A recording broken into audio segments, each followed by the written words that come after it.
Hello friends, welcome. मैं के are Chavda आपका आयल एकेडमी में हार्दिक स्वागत करता हूं। कैसे हो आप? पढ़ रहे हो कि नहीं पढ़ रहे हो सभी 12th स्टूडेंट, एनसीईआरटी बोर्ड वगैरह।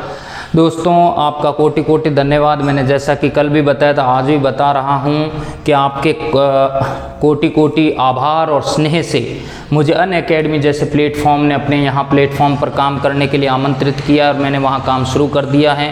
आज मेरी अनअकैडमी प्लेटफॉर्म के ऊपर 3 बजे लाइव क्लास होती हैं। बहुत ही इंटरेस्टिंग होता है बच्चों, वहाँ पे पोलिंग होती है, क्वेश्चंस वगैरह पुटअप किए जाते हैं। तो आप हमसे वहाँ लाइव जुड़िए और लाइव जुड़ोगे तो वहाँ पे क्या होगा कि आपको और अच्छा अट्रैक्शन लगेगा। रीज़न ये कि मैं काफ़ी क्वेश्चंस फेंकता हूँ वहाँ पे, आप उनके जवाब दीजिए, मुझे पता चलता है कौन राइट दे रहा है रॉन्ग दे रहा है। तो एज ए अच्छा इंटरेक्शन होता है, आप इस बात को ज़रा ध्यान से समझें। क्लियर? तो मैं दोस्तों आगे बढ़ता हूँ और अभी हम जिस पॉइंट पे या जिस चैप्टर में डिस्कस कर रहे हैं वो हमारा 12th का इलेक्ट्रोस्टैटिक है, स्थिर वैद्युत की चैप्टर चल रहा है और उसी के बारे में हम टिप्पणी कर रहे हैं। काफ़ी टॉपिक हमने पढ़ लिए थे। जो हमारा फाइनली लास्ट टॉपिक चल रहा था फ्रेंड्स, वो था कूलाम नियम। ठीक है ना? कूलाम नियम, कूलाम्स लॉ।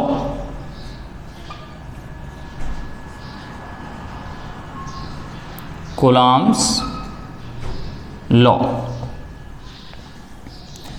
हमने फाइनली इसको देखा था कि ये Q1 और ये Q2 दो आवेशित कण हैं और r डिस्टेंस पर वैक्यूम में प्रेजेंट होते हैं। तो कल मैंने पढ़ाया था कि इनके बीच में इलेक्ट्रोस्टैटिक फोर्स एक्ट होता है कूलाम के अकॉर्डिंग, और उस फोर्स का फॉर्मूला है F = K Q1 Q2 upon R square.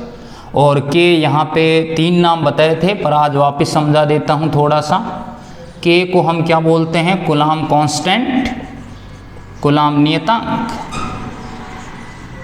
क्या बोलेंगे? Coulomb constant.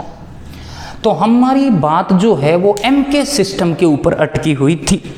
मैं वहां लेके जाता हूं आपको। ठीक, देखिए MKS के अंदर जो K की वैल्यू दी गई है वो है 1/4 pi epsilon not. Epsilon not मतलब मैं इसका प्रोनाउंसिएशन कर रहा हूं, इसको कैसे पढ़ेंगे अपन, कैसे बोलेंगे? Epsilon not. हिंदी में कैसे बोलेंगे? Epsilon not. अब ये क्या है? एप्सिलॉन नॉट को यहाँ पे बोला जाता है निर्वात की विद्युतशीलता। क्या बोलेंगे? Permittivity of vacuum. क्या बोलेंगे? Permittivity of vacuum. तो दोस्तों ये क्या होती है? देखिए ये एप्सिलॉन नॉट तो इसका प्रोनाउंसिएशन है, इसका नाम है विद्युतशीलता, परमिटिविटी। परमिटिविटी, विद्युतशीलता क्या होती है दोस्तों? किसी मीडियम की नेचर को डिनोट करती है, माध्यम को दर्शाती है। ये शो करती है कि एक मीडियम कितना लचीला है और कितना कठोर है। अब लचीला मतलब कोई ऐसा तो नहीं कि उसको प्रेस करना।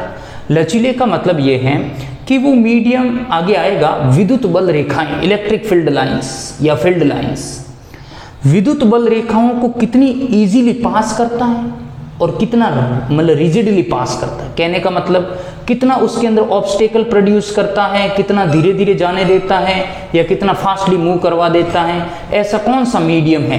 तो जिस मीडियम में विद्युत बल रेखा, electric field lines easily pass हो सकती हैं, उसकी परमिटिविटी हम कहते हैं ज़्यादा होती है। तो कहने का मतलब एप्सिलॉन नॉट जो है वो निर्वात के संगत क्या है? विद्युतशीलता है। निर्वात की विद्युतशीलता, हर मीडियम की परमिटिविटी अलग अलग होगी, मैं आगे पढ़ाऊंगा।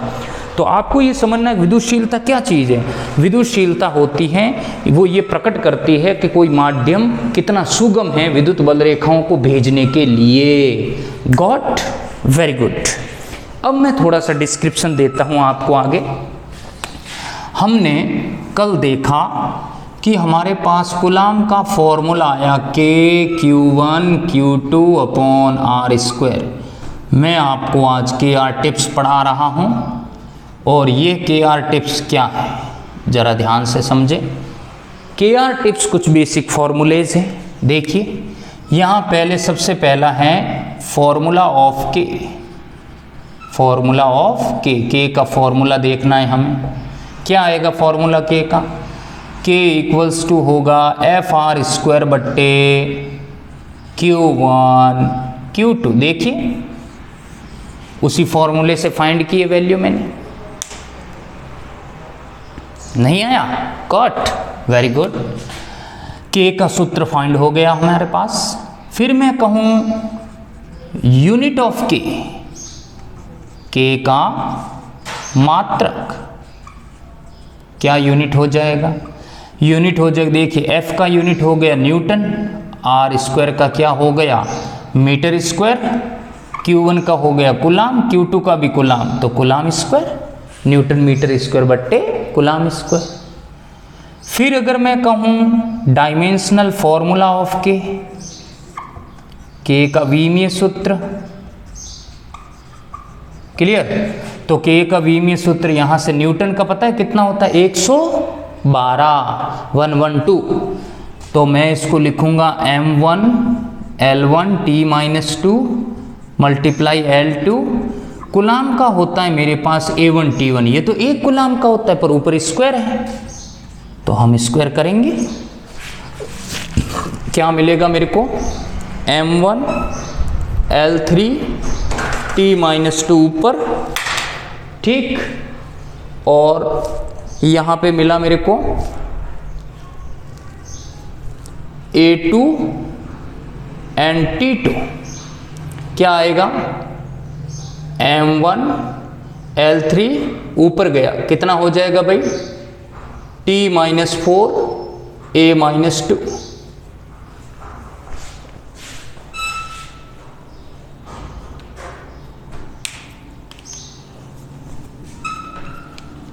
गॉट? कितना मिला देखिए m1 L1 and L2 L3, ये हो गया T2 प्लस का हुआ, ऊपर गया T-4 A-2। तो ये कुलाम कांस्टेंट के का डायमेंशनल फॉर्मूला आया। अगर मैं इसके आगे की बात करूं तो हमें समझना है दोस्तों वैल्यू ऑफ द के, वैल्यू ऑफ के का वैल्यू।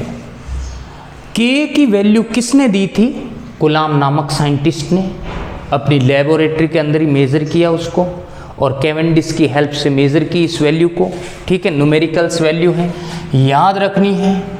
के इक्वल्स टू होता है 9 × 10⁹ newton metre square upon coulomb square. याद रह जाएगा क्या है के की value? 9 × 10⁹ newton metre square upon coulomb square. दूसरी बात मैं कहूं डिपेंडेंसी ऑफ के की निर्भरता। कहने का मतलब है कि किस बात पे डिपेंड करेगा? तो दोस्तों आपको ध्यान रखना है कि एक ही फैक्टर पे डिपेंड करता है और वो है माध्यम की प्रकृति, नेचर ऑफ द मीडियम। क्या मतलब इसका? इसका मतलब ये है कि अगर दो चार्ज पार्टिकल के बीच वैक्यूम के स्थान पर एयर हो, वैक्यूम के स्थान पर लिक्विड हो, वैक्यूम के स्थान पर मेटल हो, तो इस के की वैल्यू अलग अलग आएगी, के की वैल्यू सेपरेट हो जाएगी। गॉट? पहली बात तो आपको ये ध्यान रखनी है। दूसरी और लास्ट फाइनल बात ये है डेफिनेशन ऑफ के। डेफिनेशन ऑफ के कैसे दूंगा मैं? वैल्यू इसकी फॉर्मूला क्या है? एफ आर स्क्वायर बट्टे Q1 Q2 if Q1 equals to Q2 equals to 1 coulomb, R equals to 1 metre, then K equals to F होगा कि नहीं होगा? होगा। तो आई विल से, मैं ये कहूँगा कि if unit charge particle situate in the vacuum with the unit distance, then force act between them called as the Coulomb constant। कि इकाई परिमाण के दो आवेशित कण यदि 1 मीटर की दूरी पर उपस्थित होते हैं तो उनके बीच में लगने वाला जो आकर्षण या प्रतिकर्षण बल है उसे अपन क्या नाम देते हैं, कूलाम्ब कांस्टेंट के नाम देते हैं। तो दोस्तों ये तो था कूलाम्ब कांस्टेंट। इसके आगे जो आएगा वो अपना एप्सिलॉन नॉट वगैरह आएगा, उसके बारे में भी अपन डिस्कस करेंगे। मेरी आपसे यही रिक्वेस्ट है कि आप ज़्यादा से ज़्यादा इस लिंक पे जाइए, यूट्यूब चैनल फॉलो कीजिए हमारा। मैं खूब वीडियो लाने वाला हूं और अपनी जो आगामी क्लास है वो हमारे इंग्लिश वाले सर की है। एज ए डिफेंस लेवल की बहुत अच्छे अच्छे ग्रामर के टॉपिक लाएंगे, तो आप भी समझें और आपके जो भाई बंधु कोई तैयारी करने वाले कॉम्पिटिटिव पर्पज से हैं तो उनको भी कहें। दूसरी बात, आप IEL एकेडमी का ऐप ज़्यादा से ज़्यादा डाउनलोड करें, क्योंकि खूब वहाँ पे कोर्सेज लॉन्च कर दिए हैं, ऑनलाइन टेस्ट पेपर्स हैं। आप उनको प्रेरित करें, आपके भाई बहन हैं उनको भी प्रेरित करें कि जो भी आपके फ्रेंड्स वगैरह हैं उनको शेयर करें, ऑनलाइन टेस्ट दें, रिजल्ट हमें भेजें, हम उनका मूल्यांकन करेंगे कितने मार्क्स आ रहे हैं वगैरह वगैरह वगैरह। तो दोस्तों थैंक यू, आप इसे वॉच कीजिए, शेयर कीजिए और 3 बजे मेरी लाइव क्लास है अनअकैडमी पे, वहाँ भी जुड़िए ताकि ज़्यादा से ज़्यादा आप इंटरेस्ट ले सकें, पोलिंग कर सकें। Thank you so much.